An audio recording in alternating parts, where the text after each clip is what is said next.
तुम्हारे बाप का मुल्क नहीं है, ये हमारा मुल्क है। यहाँ पे 22 करोड़ लोग फैसले करेंगे। यहाँ पे फैसले आईन और कानून के मुताबिक होंगे। यहाँ पे किसी की मर्जी के मुताबिक फैसले नहीं होंगे। बंद कर दो ये बंद कमरों में फैसले करने वाले, बंद कर दो ये खुद को जमीन पे खुदा समझने वाले। अरे क्या बात करते हैं आप मुराद साहब, ये इनके बाप का मुल्क है, किसमें जुर्रत हुई है 70 साल में इनसे सवाल पूछ सके। 1971 में शेख मुजीबुर रहमान जो 160 नशिस्तें जीत चुका था बंद कमरों के फैसलों में, उसके ऊपर रेड लाइन लगा दी गई और सिर्फ 80 सीटें जीतने वाले भुट्टो को वजीर आजम बनाने की जिद में इस मुल्क को 2 लख्त कर दिया गया। दुनिया ने देखा वो दर्दनाक मंजर जब पाकिस्तान का परचम लहराता हुआ बंगालियों के कदमों पे गिरा और फिर बंगालियों का परचम हवा में बुलंद हुआ। किसमें जुर्रत हुई है ये सवाल पूछने के इनसे?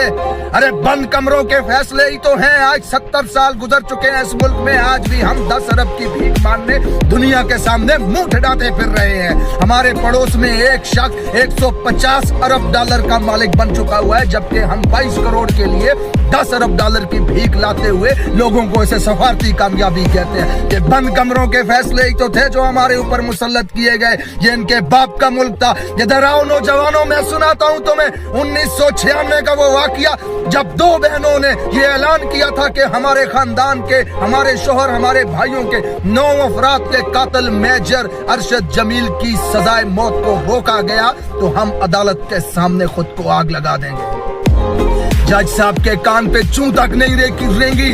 जस्टिस ऑफ सुप्रीम कोर्ट ने सजाए मौत को रोका और फिर पाकिस्तान की फिजा ने वो दर्दनाक मंजर देखा जब 2 बहनों ने खुद को आग लगाई, झुलस के मर गई उस आग में और उनके जिस्मों से उठता हुआ धुआं अदालत के अंदर जाके कमरे में जज के मुंह पे चपेड़े मार रहा था कि खुदा ने तुम्हें इस मुल्क में सबसे मुअज्जज और इज्जतदार और सबसे ताकतवर ओहदा दिया है, फिर किसके बूट की ताकत के नीचे लेटे हुए उसके मुंह को देख करके तुम फैसले करते हो इस मुल्क में। अरे अपने खानदान के 9 मकतूलों को इंसाफ देने के लिए 2 जवान बहनों को खुद को आग लगानी पड़ी।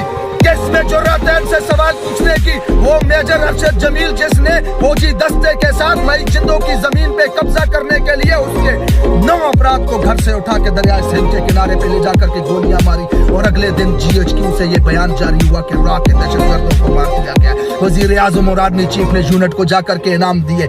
ये तो बाद में सहाफियों की तहकीकात से पता चला कि मेजर अरशद जमील वडेरे के साथ मिलकर मई जिंदों की जमीन पे कब्जा करने के लिए उसके घर के अफराद को अगवा करके लेके जाके कत्ल करता है। अरे कौन है इस मुल्क में इनसे सवाल पूछने वाला? आज 80,000 लोग मरवा दिए दहशतगर्दी में, ड्रोन हमलों में, बम धमाकों में, गोलियों में। किसने पूछा आज तक इनसे सवाल?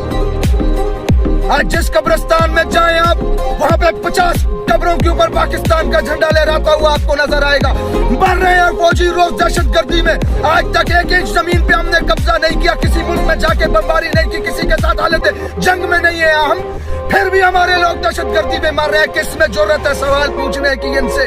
ये बंद कमरों के फैसले हैं जो इंसानी जानों का सौदा करते हैं, जो जमीरों का सौदा करते हैं, जो हमारे पैसों का सौदा करते हैं। अरे हमारे जिस्मों से, हड्डियों से गोश्त तक नोच कर खा चुके हैं, जो उनको हमारे ऊपर मुसल्लत कर दिया गया, जिनकी करप्शन की दास्तानें कंधार से वाशिंगटन तक फैली हुई है, जो लूट के खा गए हैं इस मुल्क में, जिनके नौकरों के अकाउंटों से अरबों रुपया मिलता है, जिनके गुलामों के अकाउंट से अरबों रुपया मिलता है। इवन फील्ड में खरबों की जायदाद के मालिक 1.8 बिलियन का मालिक वो जरदारी और उसका लौंडा, 1.6 बिलियन का मालिक ये नवाज शरीफ और उसकी लौंडिया हमारे ऊपर मुसल्लत किए गए। अवाम का हर दुश्मन जेलों से निकाल के, अदालतों से निकाल के अवाम के ऊपर हुक्मरान बना दिया गया है। किसके फैसले हैं ये? कौन जा सकता है इनके खिलाफ? आज 22 करोड़ अवाम अगर इमरान खान को मोहसिन समझती है, अगर उन्हें लगता है कि ये शख्स हमें भूख से निकाल सकता है, उन्हें लगता है कि ये शख्स हमें गुर्बत से निकाल सकता है, उन्हें लगता है कि ये शख्स हमें बैनुल अक़वामी दुनिया में इज्जत दिला सकता है, उन्हें लगता है कि ये शख्स हमें गुलामी से आजाद करवा सकता है, तो करने दो अवाम को अपनी मर्जी का फैसला। मत करो हमारे ऊपर मुसल्लत अपने फैसलों को। बात करते हो हमारी हड्डियों से गोश्त तक नोच के ले जा चुके हो, ट्रक के पीछे हम आटे के लिए लाइनों में मर रहे हैं। आज ये बंद कमरों के फैसले थे, जिनके बाप का मुल्क था, जो इनके फैसलों के खिलाफ कोई खड़ा ना हो सका, तो आज हम इस हालत में हैं। जो जुर्रत आज मुराद सईद कर रहा है, वो जुर्रत इस मुल्क के 22 करोड़ आवाम को करनी पड़ेगी। सवाल पूछना पड़ेगा, अपने हक के लिए खड़ा होना पड़ेगा। आजादी ऐसे प्लेट में रख करके नहीं मिलती। डर को छोड़ो, खौफ को छोड़ो, मेरे से ज्यादा मुहब्बे वतन कौन है? मुझसे ज्यादा अपनी फौज से मोहब्बत करने वाला कौन है? अरे कफन में लिपटी लाश जब घर पे आती है तो आंसू बहाते हुए ये कहते हो मैं फख्र है हमारा बेटा शहीद हुआ वतन पे। होना चाहिए फख्र, लेकिन ये सवाल पूछा करो किसने हमारे बेटे को मारा? किस जंग में हमारा बेटा शहीद हुआ? कहाँ है हमारे बेटे को मारने वाला? कब खत्म होगी ये दहशतगर्दी? कब बंद होंगे हमारे बेटे मरने? ये सवाल पूछने की जुर्रत पैदा करो अपने ऊपर।